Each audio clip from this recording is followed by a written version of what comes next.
أهم الكتب اللي هتحتاجها كصيدلي علشان تكون شاطر جدًا ومتميز في شغلك، بالذات الجزء التشخيصي للأمراض والعلاجي فيما يخص الأمراض البسيطة ومتابعة الأمراض المزمنة. طبعًا اللي متابعني عارف إن أنا لا أؤمن إطلاقًا بالكتب السطحية اللي بتدّي نظام الكبسولة والبرشامة والزتونة والحاجات دي، ما تنفعش خالص مع حد حابب إن هو يتعلم بشكل حقيقي، وحد حابب إن هو يتقي الله في شغله ويتقي الله في صحة الناس اللي بيتعامل معاهم بشكل يومي في الصيدلية.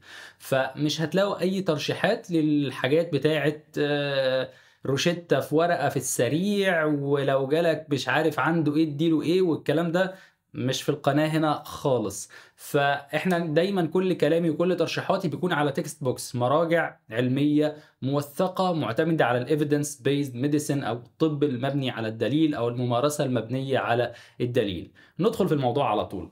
هارشّح في الفيديو دوّة 3 كُتب، ال3 كُتب بيهتموا جدًا بجانب الأمراض والأعراض والdifferential diagnosis أو الطب التشخيصي، أو يعني أنا مش لاقي لها مرادف قوي باللغة العربية.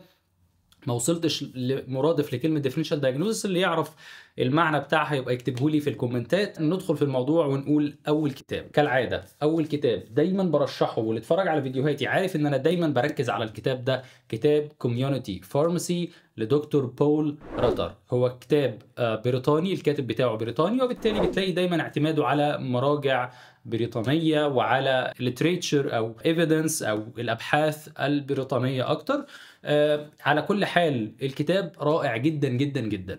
ليه الكتاب ده دايمًا أنا بارشّحه، وليه الكتاب دايمًا أنا باركّز عليه؟ لسببين. أول سبب إنه بيتكلّم على فكرة الsymptoms أو الأعراض، أكتر منّه إن هو بيدخل في مرض ويقعد يدخل في تفاصيل المرض. لا، لأ، هو مثلًا بيقول لك الرشح، الtopic هو الرشح. إيه بقى لمّا ييجي لك حد عنده رشح مثلًا، إيه الاحتمالات اللي عنده؟ طب هنسأله نقول له إيه؟ طيب الdifferential diagnosis بيقول إن في احتمال مرض و2 و3 و4، إزاي أفرّق الحاجات دي عن بعضها؟ ادّيني نبذة كده عن كل مشكلة من دول. طب إزاي أعمل management لو طلع برد؟ إزاي أعمل management لو طلع إنفلونزا؟ إزاي أعمل management لو طلع sinusitis أو حساسية؟ فبيدّيني كده فكرة عن العرض ده بشكل عام، هاتعامل معاه إزاي؟ ودي نقطة غاية في الأهمية، غاية، غاية. بُص، هي دي الكور وهي دي القلب وهي دي العمود بتاع شغل الصيدلي كصيدلي. لإن أنا لمّا بييجي لي مريض الصيدلية ما بيقوليش إزي حضرتك يا دكتور، والله أنا عندي allergic rhinitis، هي perennial allergic rhinitis بالتحديد، ما فيش الكلام ده. المريض بييجي يقول لي أنا عندي رشح، أو أنا عندي عطس، أو أنا عايز دوا للحساسية بس، أو أنا عايز دوا للبرد. يعني أيًا كان هو بييجي يقول لي عرض، مشكلة مأرّقاه. وأحيانًا الموضوع بيكون أصعب إن هو جاي يقول لي على اسم دوا معيّن، مثلًا أنا عايز كونجستال. فأنا لازم أنا بقى آخُد أكون proactive ومبادر، وأبدأ أعمل الpatient counseling معاه، وأبدأ أسأل مجموعة من الأسئلة علشان أبدأ أستنتج هو فعليًا عنده إيه، المرض اللي عنده إيه والمشكلة اللي عنده إيه، علشان أعرف أعمل management صح. ده الصيدلي الشاطر، هو ده دورنا اللي إحنا مفتقدينه حاليًا في المجتمع. الكتاب بيغطي كويس جدًا النقطة دي. فده أول كتاب أنا بارشحه. بالمناسبة الكتاب إحنا بنشرحه على القناة هنا، already نزّلنا، يعني وقت ما الفيديو ده بيتعمل إحنا كنا شرحنا الكَف وشرحنا الcommon cold، وربنا يقدّرنا إن شاء الله ونكمّل شرح المحتوى على القناة. مواعيد الشرح، هو الشرح بيتم live وalready في ناس بتحضر الlive ده، والlive بننزّل الرابط بتاعه دايمًا على جروب التليجرام بتاع Ebers Academy، هتلاقوا الرابط في الوصف بتاع الفيديو. طيب الكتاب الأول بيتكلم عن فكرة الأعراض، حد جاي لي ببرد، حد جاي لي بكحة، الكلام ده.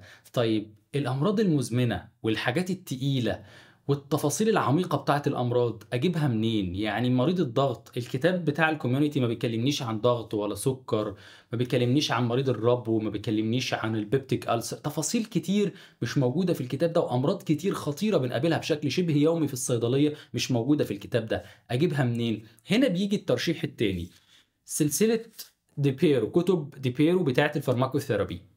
ديبيرو عامل كذا كتاب، منهم النسخة الأكبر دي اللي موجودة معايا ودي اللي أنا باوريها لكم دلوقتي. دي ديبيرو's Pharmacotherapy A Pathophysiologic Approach.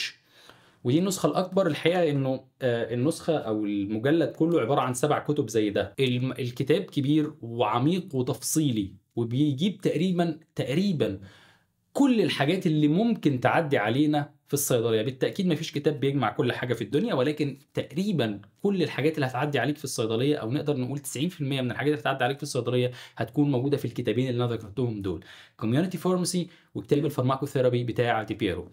طبعا النسخة دي كبيرة شوية، في نسخة أصغر شوية منها اسمها فارماكوثيرابي برنسبلز اند براكتس، ودي اللي انا برشحها اكتر للناس خصوصا المبتدئين. النسخه بتكون موجوده في كتابين بس زي ده، يعني هي مجلدين، كل مجلد من الحجم ده تقريبا. دي نسخه البرنسبلز اند براكتس. في نسخه اصغر كمان اللي هي هاند بوك اوف فارماكوثيرابي، يعني ايه، حاجه كده نسخه واحده، كتاب واحد زي ده ملخص فيها الدنيا كلها. فهي مجموعه كده، مجموعه دي بيرو بتاعه الفارماكوثيرابي. ده اكبرهم الباثوفيسيولوجيك ابروتش، في تفاصيل اكتر، في سرد اكتر لجزء الباثوفيسيولوجي بالتحديد. بينما كتاب البرنسبلز اند براكتس بيهتم اكتر بالنقاط العمليه وبيدخل في صلب الموضوع. فالحقيقه ده انا برشحه اكتر زي ما قلت دلوقتي. الحاجه الثالثه او الكتاب الثالث برضو كتاب بيساعدنا بشكل حلو جدا في الوصول للتشخيص من عرض لمرض، كتاب ماكلويدز كلينيكال دايجنوزيس، واحد من افضل واجمل الكتب. هو كتاب صغير قوي، يعني الكتاب مش كبير، كتاب صغير لكن جميل جدا في التقسيمه بتاعته. هو الكتاب كله شغلانته هو ما بيشرحش تفاصيل امراض، ما بيدخلش في اي تفاصيل في اي حاجه. هو بس كل قصته بيجي يقول لك والله انت جاي لك مريض عنده ابدومينال بين، عنده مغص في بطنه. ازاي نعرف هو المغص ده ايه؟ يعني كلى، كبد، قولون، معده، يورين تراكت انفكشن، ايه بالظبط؟ وازاي اعرف وازاي اميز؟ وبيمشي معايا واحده واحده كده بالجوريثم كده ورسومات كده، واحده واحده، اذا كانت كده يبقى دي، اذا كان دي يبقى دي. طب ممكن المريض ده يحتاج تحاليل ايه علشان نعرف دي؟ طب ممكن يحتاج اشعه ايه عشان ناكد دي؟ وبيبدا يديك ملخص لكل تشخيص، نبذه عنه، نبذه سريعه كده عن التشخيصات المختلفه. الكتاب موجه اكتر بالتاكيد للاطباء، لانه الجانب التشخيصي العميق يخص قطعا الاطباء مش شغلانه الصيادله. ولكن الكتاب ميزته انه بس بيوجهني في الاتجاه الصحيح، لانه جانب مهم جدا جدا من شغلنا كصيادله هو اننا نعرف امتى نعمل ريفير او تحويل للمريض، ونحوله لمين. نحوله لحد مثلا جهاز هضمي، نحوله لحد مسالك بوليه، احوله لحد قلب واوعيه دمويه. ازاي اعرف هو غالبا المشكله دي محتاجه التخصص الفلاني ازاي؟ الكتاب دوت من الحاجات اللي بيساعدني فيها. لو في حاله طوارئ او حاله خطيره او حاله تستدعي ان انا فورا اقول للمريض يتجه للمستشفى لقسم الطوارئ، برضو بيساعدني في النقاط اللي زي دي. فالموضوع مش بس ان انا محتاج ان انا اتعلم اشخص الامراض عشان انا هعالج كل حاجه لوحدي، لا مش كده خالص. انا في حاجات بعالجها لوحدي، الحاجات البسيطه، الحاجات السهله، والحاجات اللي المريض ممكن نقول بيرفض ان هو يروح للطبيب مخصوص عشان خاطر حاجه زي كده، او انه صيدلي عليه مسؤوليه كبيره جدا ان هو في منطقه نائيه، منطقه ريفيه، منطقه صحراويه، والاكسس بتاع المرضى للرعايه الطبيه الكامله بيكون ضعيف، فبيكون الحمل اكبر على الصيدلي، فده بيحمله مسؤوليه اكبر امام الله ان هو يتعلم بشكل اعمق عشان يقدر يخدم الناس بشكل صحيح. ده جانب. الجانب الثاني انه الامراض المزمنه والامراض الثقيله بتحتاج متابعه مني مع المريض. بجانب الجزء بتاع الطبيب بيشخص وبيكتب الخطه العلاجيه، دوري اني اكون فاهم الخطه العلاجيه اللي كتبها الطبيب، ليه كاتب الادويه دي، علشان حتى لو في حاجه غريبه كاتبها الطبيب، لو انا قاري وفاهم مش هستغرب. لو انا مش فاهم حاجه او انا مش مذاكر ممكن اقول ايه ده الدكتور مش فاهم حاجه، والدكتور فاهم كويس قوي ومذاكر وعارف كويس قوي هو بيكتب ايه. مثال بسيط، حاجه زي الفلوبودكس. الدواء دوت معروف ان هو دواء للبروستاتا، لكن استخدام اوف ليبل ليه ان هو بيتاخد في حالات الحصوات كموسع للحالب. فلو انا مش عارف معلومه زي دي وشفت واحد عنده حصوه الدكتور كاتب له فلوبادكس، هقول له ايه ده دواء بروستاتا، المريض هيتخض، ده الدكتور مش فاهم حاجه كاتب لي دواء بروستاتا وانا رايح له عشان عندي حصوه.